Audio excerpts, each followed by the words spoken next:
Poéticos y poéticas, bienvenidos a Poéticamente Incorrecto Podcast, el podcast donde cada semana podrán encontrar todos los chismes literarios de los poetas y las poetas que cambiaron el rumbo de la literatura. Querido hermano, ¿cómo estás el día de hoy?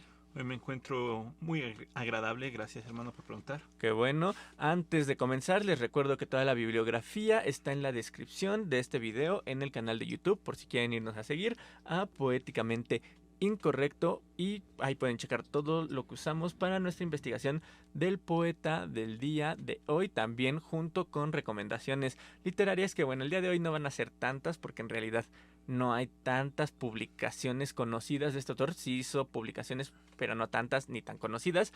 Pero antes de hablar del escritor del día de hoy, querido hermano, tus redes sociales, por favor. Claro que sí, me pueden encontrar en Facebook y YouTube como Furio Sensei. Y en Instagram me pueden encontrar como Iván-Furio. Perfecto. Ok, y bueno, nada más para recordarles a los que no conozcan este podcast que aquí hablamos de chismes literarios de poetas, pero que mi hermano, él no está llegado al mundo de la literatura, él está estudiando física, él es un científico y por lo tanto digo, a pesar de que yo sé que probablemente allá afuera hay muchos científicos amantes de la literatura, mi hermano no es tan allegado al mundo literario, leyó lo que tenía que leer en la secundaria y en la prepa y bueno, y el día... siquiera eso. Y ni siquiera eso, y bueno, si con este podcast logro que tome aprecio de alguno de los autores que vamos a conocer, tal vez allá afuera a alguien más le tenga un gusto por estos escritores. Y ya para no alargarme tanto como lo he hecho en otros podcasts, vamos a empezar con la introducción. El día de hoy les voy a hablar de uno de los poetas más importantes de la literatura española y de la literatura universal, uno de los mayores exponentes del romanticismo en la lengua hispánica. Un poeta cuya vida es un poquito polémica, pero no se preocupen porque el día de hoy les traigo todos los chismes de este escritor, con perdón de los hermanos y las hermanas al otro lado del charco. Estoy hablando de Gustavo Adolfo Poesía Eres Tú, Bécquer. Y la pregunta obligada de todos los podcasts, querido hermano, ¿qué sabes de Gustavo Adolfo Bécquer? Que lo debía haber leído en la prepa, pero no lo hice. Según yo, es el que escribió Las Estaciones, ¿se llama? ¿Sus poemas? ¿No leíste a Bécquer? ¿En serio? Me lo dejaron, ahí compré el libro, leí un par Sí, de yo poemas. ya lo leí, es el que usé en la universidad y en la prepa pero también. No me acuerdo, No, que estaban bonitos sus poemas. No lo puedo creer, ¿cómo pasaste literatura universal? Literatura hispánica en cuarto de prepa. En extraordinario y con mucha suerte.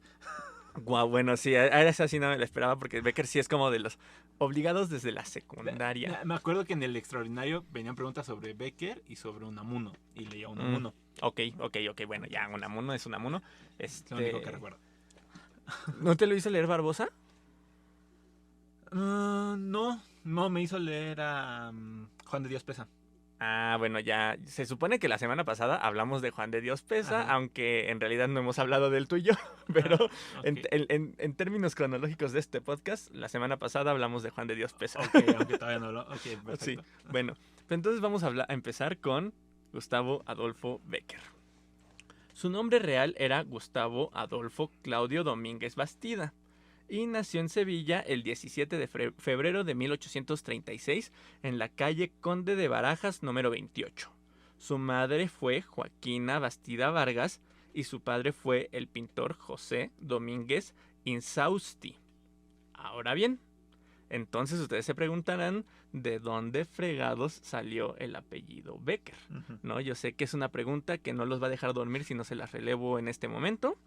Bueno, pues resulta que por el lado paterno de su familia, Gustavo Adolfo descendía de una noble familia de comerciantes de origen flamenco, los Bécquer, con B-E-C-K-E-R, así se escribía.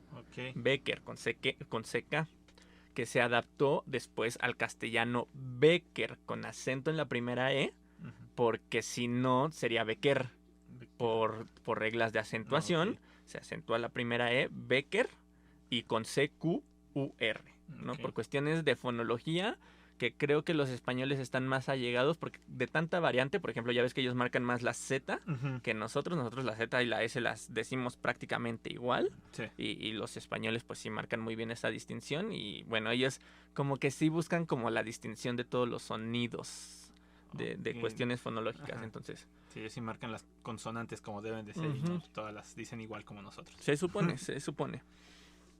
O meten consonantes donde nosotros no metemos consonantes. Ujú. Pero bueno, su familia, bueno, la familia de su herencia, pues, se estableció en la capital andaluza en el siglo XVI. O sea que tenía bastante historia de nobleza, Ujú. este Becker.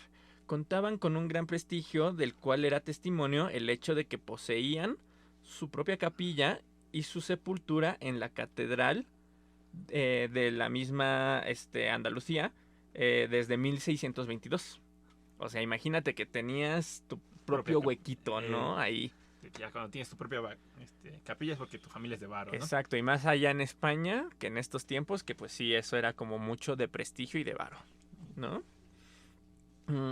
Y por lo tanto, como esta herencia de prestigio, Becker, padre, firmaba sus obras con el apellido Becker. Entonces era mejor conocido como José Domínguez Becker. Ok. ¿Ok? Y bueno, ya esta costumbre muy posteriormente la adoptarían tanto Gustavo Adolfo como su hermano, el pintor Valeriano Becker. Ok. Que de hecho, la imagen, imagen más conocida de Becker, que Ujú. no sé si tú la tengas en la mente, que sale como de perfil, con un bigotito corto. Ah, no Ajá. mames, me encanta esa pintura, te amo, Adolfo Becker. Bueno, esa pintura la pintó Valeriano. Ah, su carnal. Ujú, Ok, ujú. ok, ok. Así que, bueno. Y de hecho no solo su padre era pintor, sino que la familia seguía una extensa línea de artistas visuales. Es por eso que el escritor primero fue pintor, pues en los primeros años de su vida quiso seguir esta línea artística. Sin embargo, poco a poco la fue abandonando. El primer motivo fue la muerte de su padre, quien era su principal inspiración. Este suceso ocurrió el 26 de enero de 1841, cuando Gustavo Adolfo apenas tenía 4 años. Qué Sí. feo. Y otro factor importante fue que en 1846 el escritor ingresó en el Real Colegio de Humanidades de San Telmo de Sevilla, donde fue discípulo del poeta Alberto Lista, que hasta cierto punto influenció en él, además de conocer a su gran amigo Narciso Campillo. Campillo Pillo. Huérfano, No, no, no, no, no. huérfano de padre también. Ajá. Desde muy joven también su amiguito era huérfano. Entonces fue así como, ay, a los 12 nos murió el papá, seamos amigos. ¿No tienes papá? Yo tampoco, seamos amigos. Sí. Bueno. Pues bueno, Campillo le enseñó a nadar en el Guadalquivir, que era un río muy famoso de ahí de España, y a manejar la espada. Wow. O sea, tuvieron ahí un bromance escolar con la espadita y nadando encueraditos en el río. Exacto, suena muy raro. O sea, se lo llevó a nadar al río y chocaron espadas. Y... Secreto en el Guadalquivir. Exacto.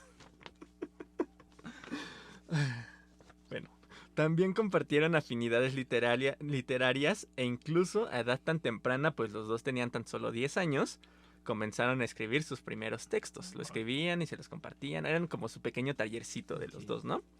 Sin embargo, la tragedia volvió a quejar a la familia Becker, que no eran Becker, ¿no? Porque, pues, Sí, pero venían de los pequeños. exactamente. Pues el 27 de febrero de 1847, es decir, nada más 6 años después de la muerte del papá, fallece Joaquina Bastida Vargas, quien era la madre de los Becker.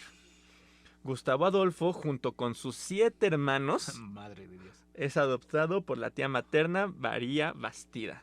Entonces ya te imaginarás a 7 huerquillos huérfanos viviendo con la tía, pues ya no había tanto varo como al principio, Sí, ¿no? sí, sí. Pues no, no es lo mismo crecer con, con los padres que con la tía, ¿no? Él. Bueno, ya te ¿Qué? voy con la pregunta incómoda. Ah, de los menores, de los mayores. Sí lo chequé, pero se me olvidó. Como siempre. Pero bueno, me imagino que también los hermanos no estaban tan grandes. Sí, nada más, o sea, nada más chequé la edad de Valeriano y de Gustavo Adolfo. Si no mal recuerdo, Gustavo Adolfo era mayor de Valeriano. Gustavo Adolfo es de, aquí lo acabo de decir, de 1836 y Valeriano, si no mal recuerdo, me puedo equivocar, era de 1833. Ok. O sea, Becker era del 36. Digo, sí, Gustavo Adolfo era del 36 Ujú. y Valeriano del 33-33. Entonces Becker era menor Ajá, que él. era menos. Que él. Al menos que Valeriano sí sabemos cuál. Bueno, yo sé. Ajá, bueno, sabemos que de menos. Ujú. No, también para medio curiosidad, ¿no? Para que los hermanos mayores no se encargaran de los menores, pues me imagino que también. La mayoría estaban chiquitos, Ujú. eso sí, la mayoría estaban chiquitos. ¿En qué estábamos? Bueno, aquí. Pero eso no fue todo, sino que además ese mismo año a la reina Isabel II se le ocurre clausurar el colegio de San Telmo, No. por lo que el escritor se tuvo que ir a vivir después con su madrina, Manuela Monejay Moreno, joven de origen francés y acomodada comerciante. Fancy.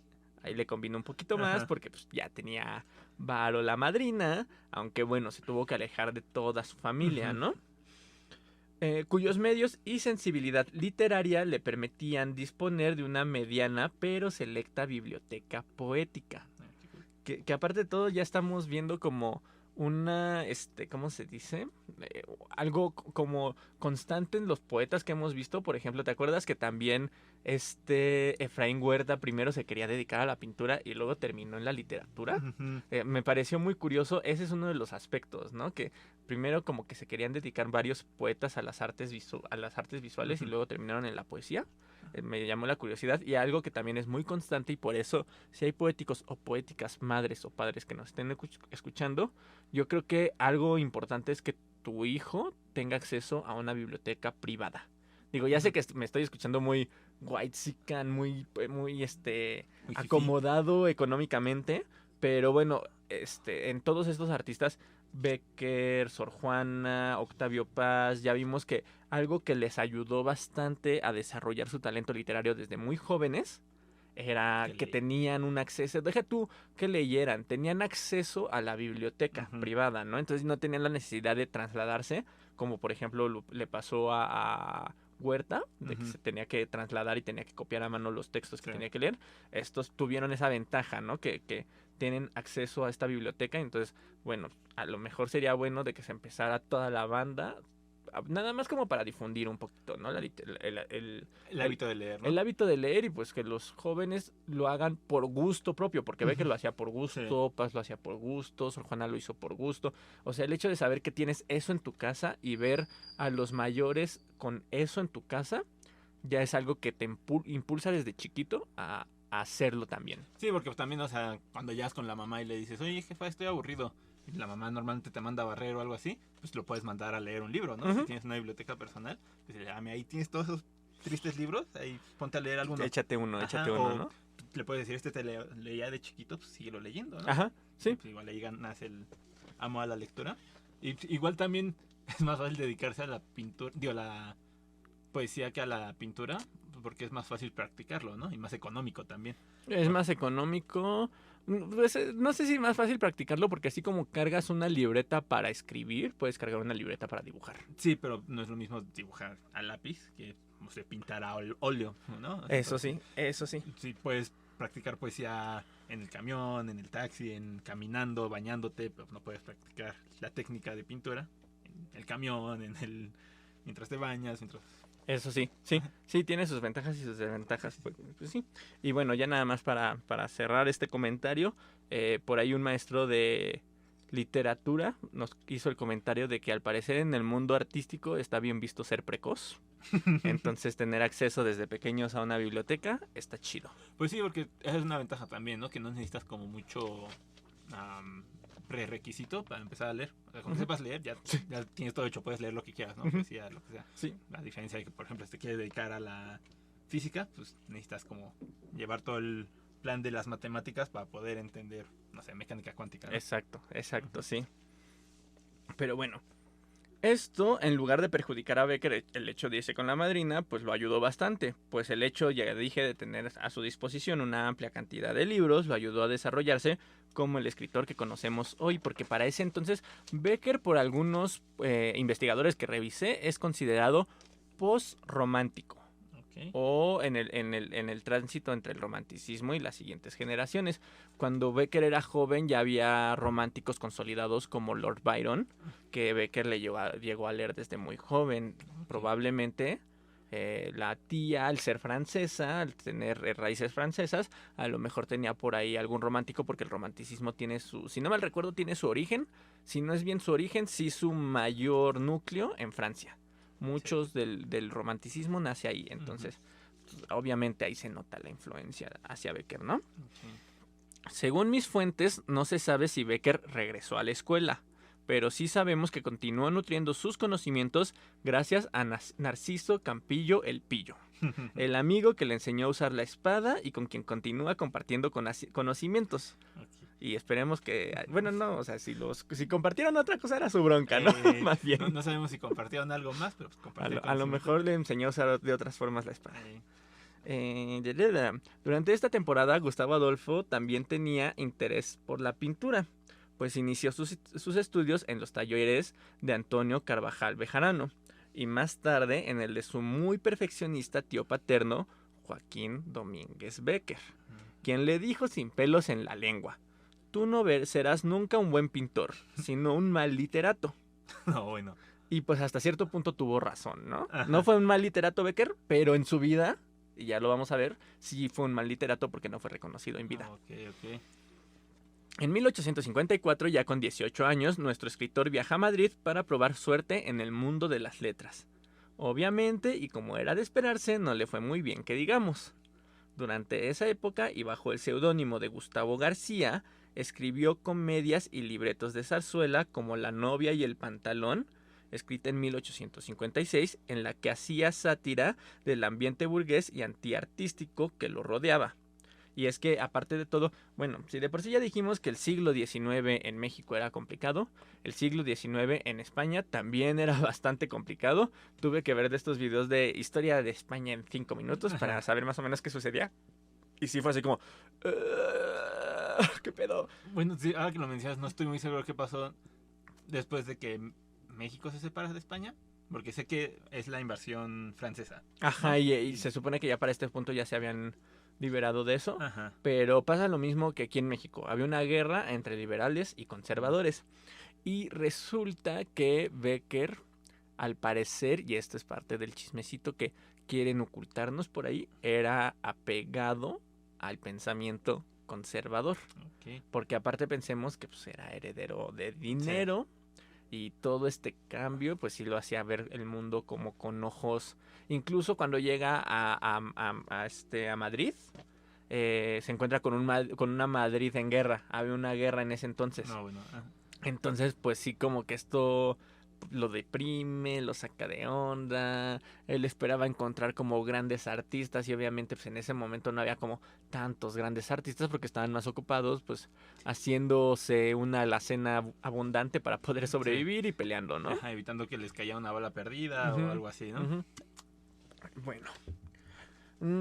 Principalmente debe subsistir con trabajos como traductor del francés y trabajillos de ayudante redactor, escribiente y dibujante. Durante ese mismo año fue con su hermano Valeriano, de quien se hizo inseparable, a Toledo, para inspirarse en su futuro libro Historias de los Templos de España. Texto de suma importancia ya que incluso contó con el apoyo de la reina y que reflejaba el interés de Becker por glorificar la imagen de España en esta visión nacionalista propia del romanticismo. Pero también era un reflejo de un pensamiento un tanto conservador que caracterizó a Gustavo Adolfo y que se ha intentado mantener en un segundo plano. Como ya comenté, él era heredero de estas familias aristocráticas que cuando llega una lucha con otro poder, obviamente estos aristocráticos pierden poder y pierden dinero, ¿no? Sí. Y es algo que afecta a hijos como Gustavo Adolfo. Y ¿no? siempre buscan defender sus intereses a fin de cuentas. Exactamente. Y bueno, también sí, pues como dices, ¿no? El romanticismo se caracteriza un poco por el nacionalismo. Entonces, si decimos que es romanticista, pues se asume que es un tanto nacionalista. Sí, así es. Sí, digamos que Gustavo Adolfo, si ya escucharon el podcast de Octavio Paz, digamos que es como el Octavio Paz de España. Era un tanto conservador, pero la banda obviamente está mal visto en el mundo del arte ser conservador, entonces la banda en España lo ha intentado medio ocultar, ¿no? No quieren que se sepa ese chisme. También se sabe que en 1857 le detectan la tuberculosis. Aunque, y aquí va parte del chismecito, hay datos que arrojan que en realidad lo que tenía era sífilis, el SIDA del siglo XIX. Y bueno, esto aquí te puse una nota porque es importante comentar que hay investigadores que decían que la tuberculosis, o sea, decir que tenía tuberculosis era para ocultar que tenía sífilis. Ajá. Hay investigadores que decían que no, que tenía las dos. Ok. Y obviamente hay investigadores que dicen Solo a la tuberculosis. que solo era la tuberculosis, ¿no? Que Ajá. la sífilis no es cierto, no existía. Pues quién sabe, igual y por ahí chocó una espada en donde no tenía y pues por eso jaló Ujú. la sífilis, ¿no? Y bueno, era un joven artista, y entonces Joven ya vimos picarón. que exactamente, que les gustaba la vida loca ese tipo de personajes. A los de antes, a los de ahorita ya no. No. ¿Cómo crees? Ajá. También durante ese año comienza un ambicioso proyecto que consistía en estudiar el arte cristiano español uniendo el pensamiento religioso, la arquitectura y la historia. Pero solo logra publicar el primer tomo de su historia de los templos de España, que era el texto que tenía ya pensando, con ilustraciones del propio Valeriano, su hermano, y con la protección de la reina Isabel II. Voy. Ujú. Estas publicaciones solo llegan al primer tomo dedicado a Toledo debido a problemas legales con la editorial que terminó quebrando. No, bueno. Sí, y era un texto que se ve bastante bonito. De hecho, según yo, sí es común en España. Yo no lo he visto, busqué imágenes, busqué fotos y al parecer sí es como común que se lea en España. Obviamente, pues es parte de su historia. Y te digo, es un texto muy bonito porque trae imágenes y descripción de los templos propiamente. Ah, qué padre. Ujú. Sí, entonces imagínate un artista visual como Valeriano y una pluma como la de Becker. Entonces yo me imagino que ha de ser un libro bastante Ujú. bonito. Sí, pero para un mexicano no es como de tanto interés, ¿no? Sí, sí, pues depende si te gusta la historia de España, pero pues sí, ya es como alguien muy selecto, ¿no? Exacto. Por otra parte, y también durante esta época conoce a uno de sus mejores amigos, y uno de los que mejor entendió la relevancia de la poesía beckeriana en el conjunto de las letras hispánicas, el cubano Ramón Rodríguez Correa. Becker entró junto con él como escribiente en la Dirección de Bienes Nacionales, trabajo que le permitió respirar económicamente. Pero la dicha de este empleo fue corta, pues el poeta es despedido porque el jefe lo descubrió perdiendo el tiempo haciendo dibujitos relacionados con personajes de Hamlet. No, bueno. Ahí tienen uno que sobra, dijo el director antes de despedirlo. Qué poca madre. Sí, sí. Desde ese entonces existen los jefes malditos que no De- comprenden a los artistas. Y desde ese entonces existen los godines que se pueden hacer dibujitos para matar el tiempo. Exactamente. Pues es que, ¿qué querías? Becker era un espíritu libre, una mente creativa y lo tienen encerrado en una oficina. Pues se tiene que comer, mijo, de algo tienes que vivir. Uno no vive del arte. Él lo intentó, Becker, yo te entiendo. Aquí comienza el peregrinaje para Gustavo Adolfo, entre la pobreza y la abundancia, entre comillas. Ahorita estamos en su época de pobreza, y es durante este periodo que conoce a Josefina Espín, una bella señorita de ojos azules, y empezó a cortejarla. Pero ella pronto le hizo el feo y mejor se fijó en la que sería su verdadera musa, la hermana de Josefina No, bueno. y hermosa cantante de ópera Julia Espín. En la tertulia que se desarrollaba en casa de su padre, porque ya vimos que también eso era algo común en México, que se hacían tertulias artísticas y literarias, el músico Joaquín Espín y Guillén era el padre de esta Julia. A ella le dedicó parte de sus primeros poemas, como por ejemplo Tu pupila es azul, que les voy a leer porque está cortito. Y seguro ahí alguno le trae algún recuerdo cursi de la prepa o la secundaria. Tu pupila es azul y cuando ríes, su claridad suave me recuerda el trémulo fulgor de la mañana que en el mar se refleja. Tu pupila es azul y cuando lloras, las transparentes lágrimas en ella se me figuran gotas de rocío sobre una violeta. Tu pupila es azul y si en su fondo, como un punto de luz radia una idea, me parece que en el cielo de la tarde, una perdida estrella. Ay, qué cursi. Sí, muy cursi. Y bueno, aquí ya vemos un poquito de las experimentaciones poéticas que seguía Becker, que se alejan ya de la poesía clásica de los siglos de oro. Ujú. Y ya hace este juego, si mis cálculos no me fallan, ahorita en una lectura rápida. Hay versos largos, son 3 cuartetos, hay versos largos. Los versos largos son en decasílabos y el verso corto es un heptasílabo de 7. Entonces tiene 3 versos de decasílabos y hace un corte con uno de 7 y eso hace un juego rítmico para que al final de cada estrofa tengas como una ruptura que te ayuda a como enaltecer la idea. Ok, para que notes el principio y el final, ¿no? Más Exactamente, sí, o sea, los endecasílabos te ayudan como con una idea fluida y Ujú. luego llegas al último verso de la estrofa y ese corte hace que sea como un golpe, como cuando en el rap o en el hip hop o en el reggaetón inclusive, Ujú, reggaetón y poesía, ujú, hacen como un verso largo y luego hacen un versito cortito, a lo mejor a veces incluso de una palabra, ujú, y luego hasta repiten la última palabra del verso anterior, ¿no? O sea, ujú. hacen este juego de ruptura. Obviamente aquí lo vemos un poquito más estructurado de acuerdo a la poesía, Sí, pero sí. la idea es la misma. Más medido, ¿no? Aquí hay reggaetón, señoras y señores. El gusanito del amor le duró poquito a Becker, pues Julia Spin tenía más altas miras y le disgustaba la vida bohemia del escritor, que aún no era famoso, por lo que lo mandó al diablo, ¿no? Para sorpresa de nadie. Para curar los dolores de ese amor, se sabe que entre 1859 y 1860 buscó con pasión a una dama de Valladolid, que durante muchos años se identificó como Elisa Guillén, un personaje polémico entre los estudiosos de Becker, pues hay autores que dicen que esta mujer no existía y era solo un reflejo metafórico para los escritos del poeta, una especie de musa imaginaria. O sea, imagínate que le gustaban varias chavas, pero todas las reunía en una sola Ujú. y le puso así, era como un seudónimo a Sí, su musa. como su amor platónico inexistente. Exactamente, ese amor como que se inventó, ¿no? Ujú. Incluso hay quienes dicen que no era una, sino varias las amantes del poeta durante este tiempo.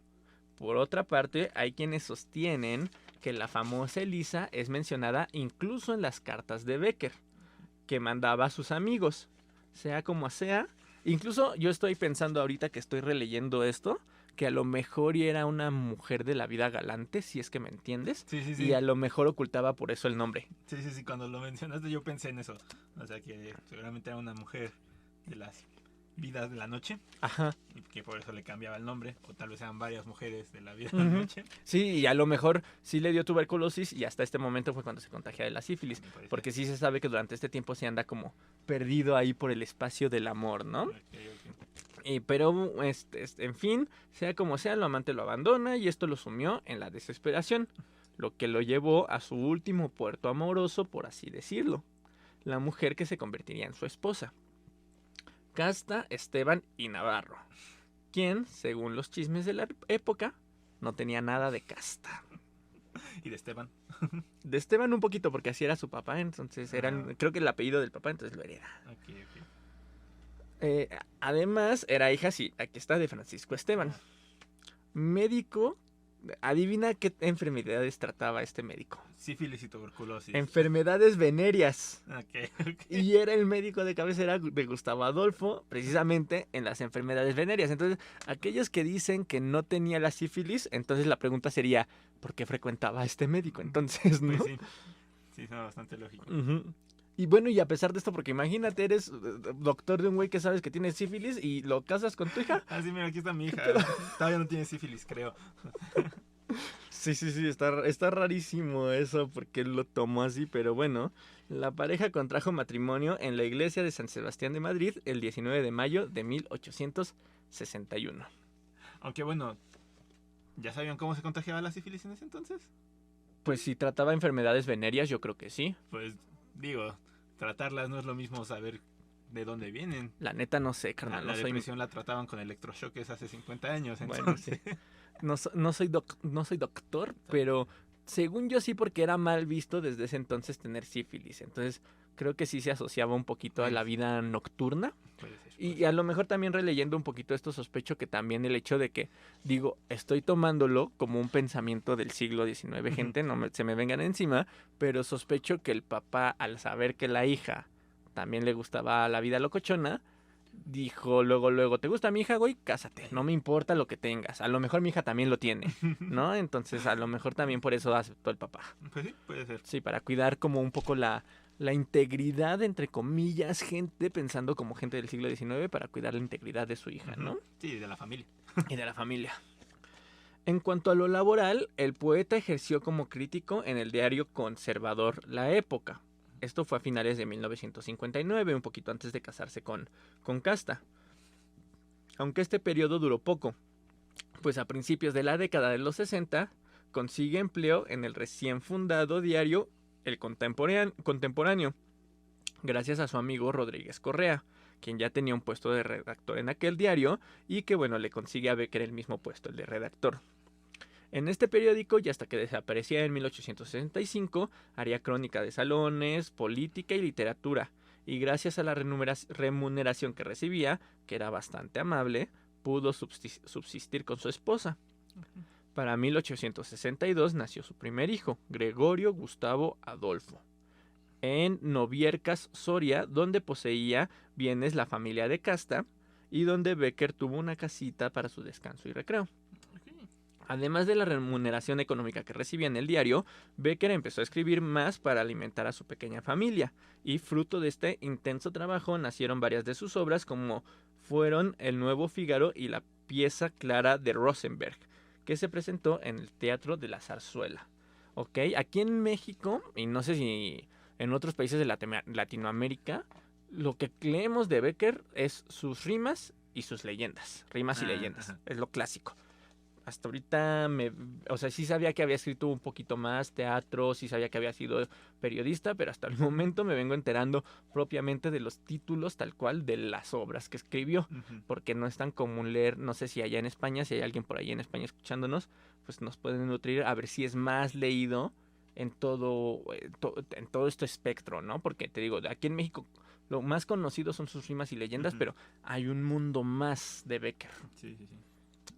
Y heredero también de la poesía española también, porque pues ya vimos que, por ejemplo, escribió inspirado en el Quijote, de Cervantes. Entonces, sí, no, aparte coincide con la época en la que México se quería distanciar de España, ¿no? Entonces... sí, a lo mejor también por eso.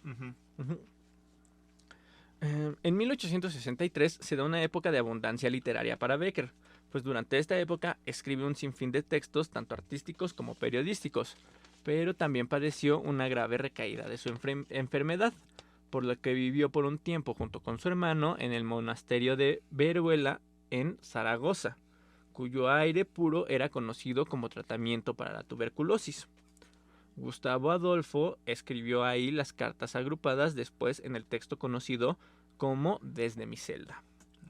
También varias de sus leyendas están ambientadas en Moncayo.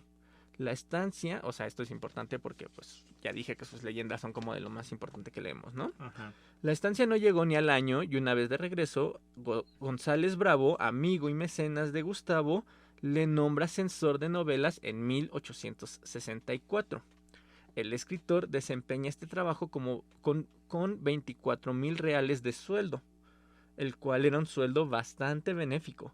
En este último año nace su segundo hijo, Jorge Becker, que aparte de todo, pues, este personaje González Bravo era un personaje, güey, era conservador. Y cuando hablamos de conservador, un conservador.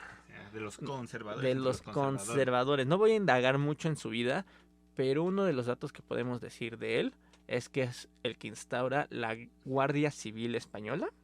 Y una declaración que dio cuando lo instauró fue que quería demostrar que un civil podía reprimir tanto o más que un militar. No, bueno, Y este era el cuate que le conseguía las chambas a Becker. Mientras pague las cuentas. Exactamente. ¿Qué se le va a hacer, no? Sí, no, y aparte, es que estas son las cositas que quieren ocultar. Que digo, yo no entiendo por qué lo quieren ocultar. O sea, está este pedo de que juzgamos a los artistas, incluyendo, pues en este caso a los escritores, por su vida, ¿no? Y es así como, güey, escribió bien. La cagó, la regó, pues sí, todos, ¿quién no? ¿Quién no la ha regado? Ya vimos que esta mujer, ¿cómo se llama? ¿Cuál de todas? La que acabamos de ver, Elena Garro. Elena Garro, podríamos decir que también era conservadora, podríamos decir que hasta cierto punto se alió con el PRI, ¿no? Y pues ni modo que la juzguemos por eso. Sí, no, aparte pues, es muy fácil juzgar desde nuestra posición en el siglo XXI, cuando pues, igual ellos hace 150 años no tenían ni idea que, no sé, Franco se iba a volver en un dictador, ¿no? Sí, y esto fue muchísimo antes de Franco, ¿no? O sea, pero sí, entiendo tu punto, ¿no? Aparte de que Becker sí tenía muchas ondas como, o sea, y tiene que ver un friego con la cultura española, y era algo de lo que se sentían muy orgullosos en ese entonces, y algunos todavía, que era como toda esta cuestión religiosa. Pues Becker también era mucho de esta cuestión religiosa y mucha de su obra gira en torno a esta religiosidad.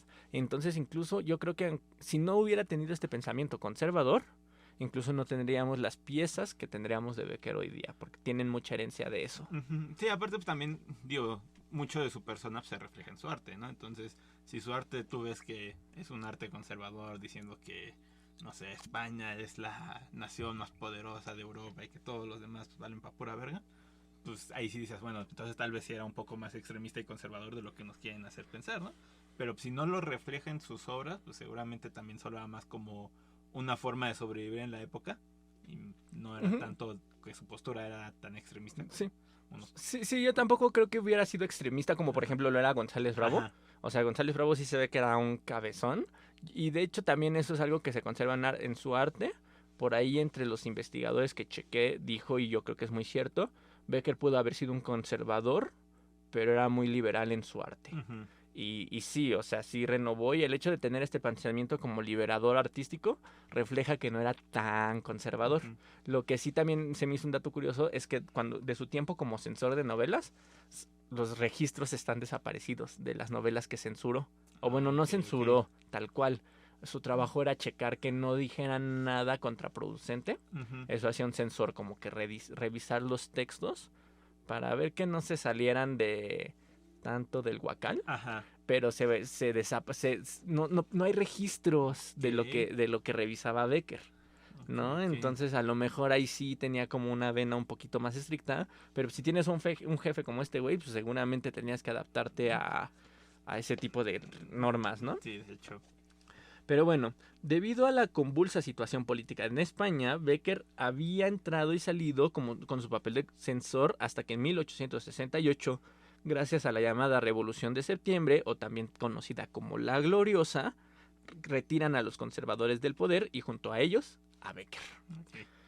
Para ese entonces, el ultraconservador y amigo de Becker, ya mencionado González Bravo, tenía en su poder un libro de poemas que le iba a prologar a Becker.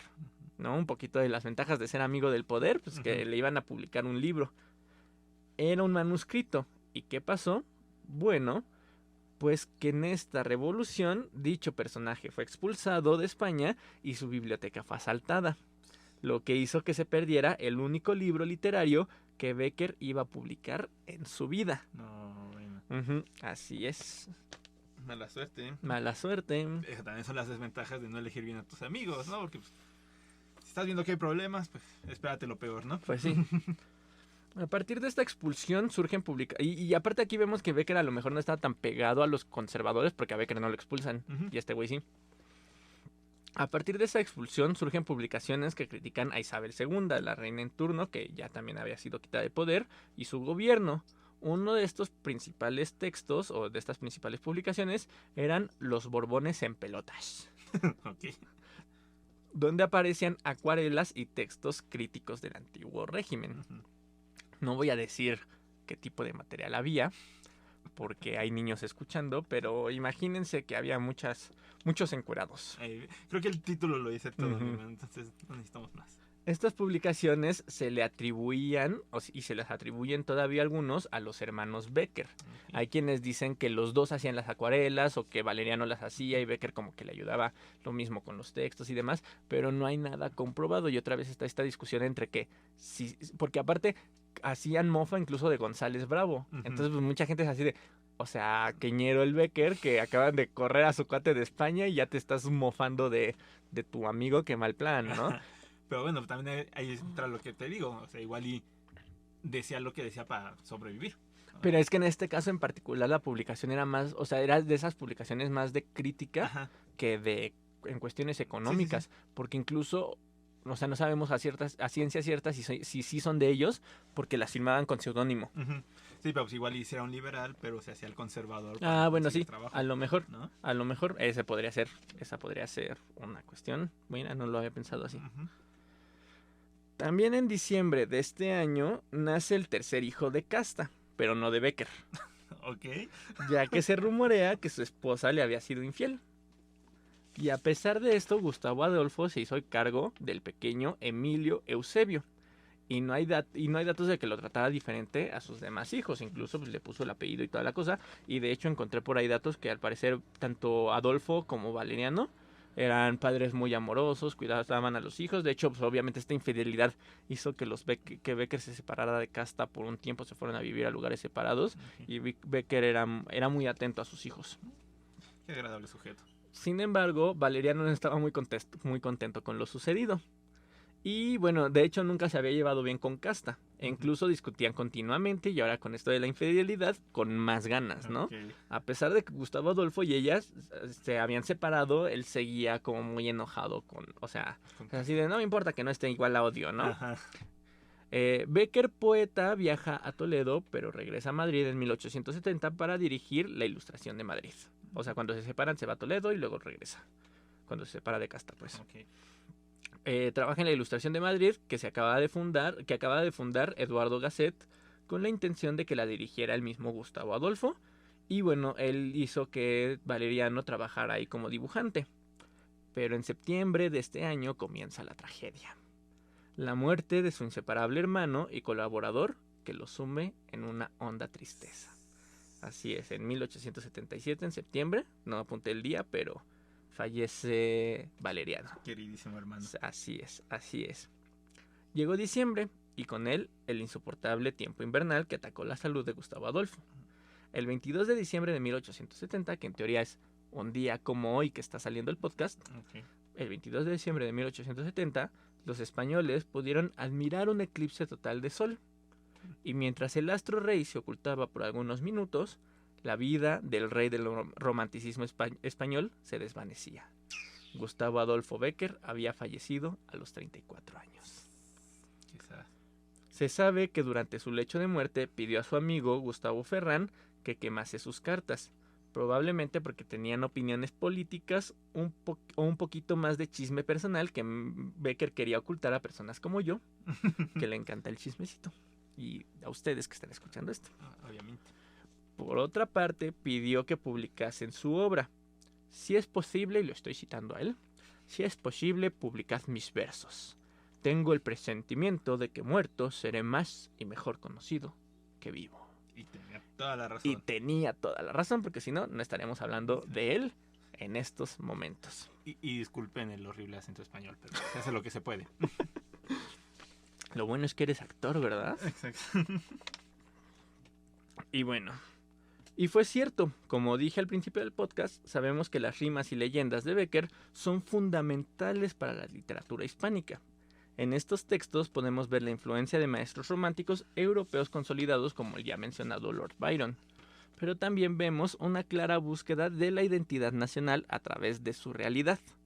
El nacionalismo es un rasgo propio de los ideales políticos y filosóficos del siglo XIX y por lo tanto era un tema constante en la literatura romántica. En las leyendas de Becker vemos el rescate de usos y costumbres nacionales. Caminos, castillos y religión son algunos temas que vemos en su narrativa, en sus leyendas propiamente. En su poesía, la mujer de ojos azules o verdes y de piel clara también era en su poesía y también en su narrativa. También eran una muestra de lo que en ese momento se veía como la mujer bella o ideal. Por otra parte, vemos una reestructuración de la poesía clásica española, lo que ya mencionaba, por lo que estos poemas reflejan un claro deseo de aventurarse a buscar lo complejo en lo sencillo, lo que logró que Becker escribiera algunos de los versos más memorables de la lírica hispánica, porque algo que creo que es rescatable tanto de Becker como de Manuel Acuña, ya ando muy olvidadizo, Ajá. es que usaban un lenguaje sencillo, como lo que tú dijiste, si no mal recuerdo en el podcast de Laura Méndez lo mencionaste, que podrías leer un poema de alguno de ellos hoy día y te seguirías sintiendo identificado. Sí. Becker usa un lenguaje un poquitito más complicado, pero no tanto. Y esta sencillez, creo yo, que es lo que les da el plus. Becker lo lees en la secundaria. Sí. Entonces así de sencillo es Becker, ¿no? Sí. Así de sencillo y complejo, ¿no? Porque ya hicimos un pequeño análisis de su poesía y sí tiene un tantito de complejidad ahí. Tenemos sus poemas más representativos como Volverán las oscuras golondrinas o el clásico que es poesía. Dices mientras clavas en mi pupila tu pupila azul, que es poesía y tú me lo preguntas. Poesía eres tú. El clásico. De ahí nació el clásico ¿Eres arte? O... Más o menos, sí, sí, porque es que este verso es tan sencillo y dice tanto y es tan cursi Ajá. y tan que se usa para todo, ¿no? Sí, Pues sí, sí sí. eres tú. Y sí, yo creo que por ahí viene el chiste de amiga eres arte, Ajá, amiga, eres ¿no? arte. Y de hecho Amiga, hay eres que poesía. hoy día obviamente ya se ha criticado este verso, incluso si no mal recuerdo, perdónenme, creo que es Telma Nava la que escribe el texto Poesía no soy yo, Ok. ¿no? Como esta idea de, no, güey, no soy tu musa, Ujú, bájala tu desmadre, ujú. ¿no? Entonces, o sea, hay como la parte bonita del verso y también ahí está la parte de que hay ciertos personas que la han... Sí. Sí, bueno, y volvemos a lo mismo. O sea, no podemos juzgar su poesía en el siglo XXI. Ujú. O sea, bueno, sí podemos juzgar su poesía en el siglo XXI, pero, o No sea, podemos verla con la moralidad del siglo exacto, XXI. exacto. O sea, igual en su época, como ya lo hemos dicho muchísimas veces, en su época igual eso era lo liberal, ¿no? Ujú, Y en la actualidad nosotros lo vemos y decimos, ujú. qué cringe. Que, bueno, a mí este poema me sigue gustando, la neta. Sí, sí está cursi y Sí, bonito. pues sí eres tú. Pero, o sea, es como dices, que ya hay escritoras que dicen, no, pues yo no soy tu poesía, mijo, ¿no? Ujú, Solita puedo hacer mi propia poesía. ujú, ujú. Pues sí, o sea, no tienes por qué citar a autores del siglo XIX en el siglo XXI. O sea, en el siglo Sí. XXI ya tenemos otra mentalidad. Otra mentalidad, así es, así es. Para cerrar, diremos que en 1913 los restos de los dos hermanos fueron trasladados a Sevilla, reposando primero en la antigua capilla de la universidad y desde 1972 en el Panteón de los Sevillanos Ilustres, donde cada año cientos de personas le van a rendir una especie de tributo con flores, pero también con frases positivas y hasta con poemas. Escriben Anda. poemas o escriben así cosas de, no, es que tu poesía me cambió la vida y se las dejan ahí como tributo Ujú. o como ofrenda. Esa era la Ok. palabra que estaba buscando, como ofrenda a Becker. Ujú. Está muy curioso eso. Y bueno, también hay un famoso monumento en recuerdo de Gustavo Adolfo en el centro de Sevilla. Así de importante fue Becker y esa es la vida de Gustavo Adolfo, poesía eres tú, Becker. ¿Cómo viste, carnal? Chido, bastante, bastante interesante su historia. Así murió como poeta, ¿no? Murió, sí, porque aparte, igual que con Manuel Acuña, su muerte es así como súper Sí. trágica y súper literaria. O sea, podrías escribir una pequeña novelita, una película de Becker. Hasta un poema, ¿no? Solo de su muerte. Sí, a lo mejor ahí no lo he encontrado, Ujú. pero a lo mejor hay un poema de la muerte de Becker que habla sobre el eclipse y toda la cosa que... Eso está súper genial, ¿no? Imagínate. Sí, pero entonces sí fue cuando muere que publican la obra que pidió. Sí, sí, de hecho, y esto se me olvidó apuntarlo, pero qué bueno que lo comentas, hay quienes dicen que son los amigos los que hacen una especie de tanto de curaduría Ujú. como de como edición de los Ujú. poemas. Becker no podemos saber, ¿te acuerdas que tenía a su amigo Ujú. que le había dado el libro para que se lo prologara? No podemos saber cómo era ese libro, pero al parecer no estaba estructurado como las rimas que conocemos hoy día. Ok. Los amigos lo estructuran de una forma tal que el poemario parezca una historia de alguien que estaba muy enamorado y le rompieron el corazón. Una Ok. historia un poquito romántica. Incluso hay estudiosos que han encontrado que del texto de Becker hay como versos tachados y Ujú. reescritos.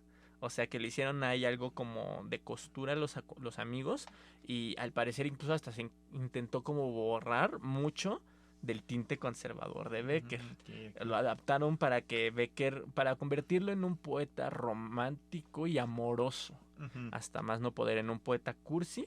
Yo me imagino que un tanto para hacerlo vendible Ujú. y un tanto para ocultar, si acaso tenía algún tipo de crítica social, al parecer la intentaron ocultar por ahí los Ok, cuates. ok.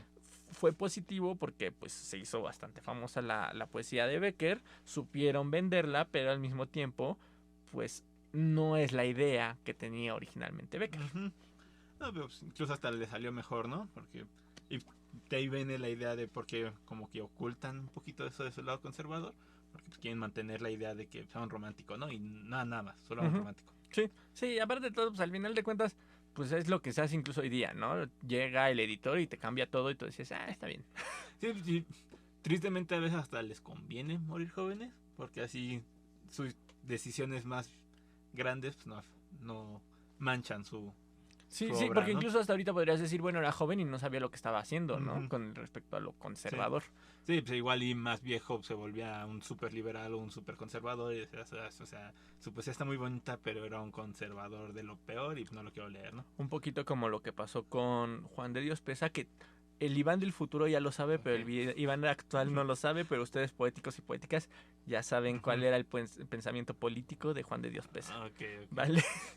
Ya lo sabré, pero todavía no lo sé. Sí, O sea, perdón, ya lo sé, pero todavía no lo sé. perdona mis errores de matemáticas, pero bueno, poéticos y poéticas, este es el penúltimo episodio de la saga de los románticos, del romanticismo en diciembre, que casi no lo, o sea, no lo planeé así, pero sin Pero querer así salió. terminé hablando de puros románticos este mes y bueno, vamos a cerrar la próxima semana con un nombre que no recuerdo cuál es, No, pero si ustedes oyeron el podcast de Manuel Acuña, ujú. sabrán que fue el famoso poeta al que Acuña llamó como el poeta mártir Ok. y que es uno de los precursores del romanticismo mexicano. Y así vamos a cerrar con el mes del romanticismo en Poéticamente Incorrecto. Muchas gracias por habernos escuchado. Síganos en nuestras redes sociales. Poesía Incorrecta en Instagram y en TikTok. Poéticamente Incorrect, sin la última A porque no nos cupo en Twitter. Y Poéticamente Incorrecto en Spotify, YouTube, Facebook y en cualquier otro lugar donde ustedes escuchen podcast. Eso es todo de mi parte. Yo soy Alejandro Rodríguez. Yo soy Iván Rodríguez. Y nos vemos la próxima semana con otro chismecito literario. Adiós. Hasta la próxima. Yo no sé qué cantar. ¿Eh? Es que siempre cierro los podcasts cantando una canción. Ah. Quiero que me quieras.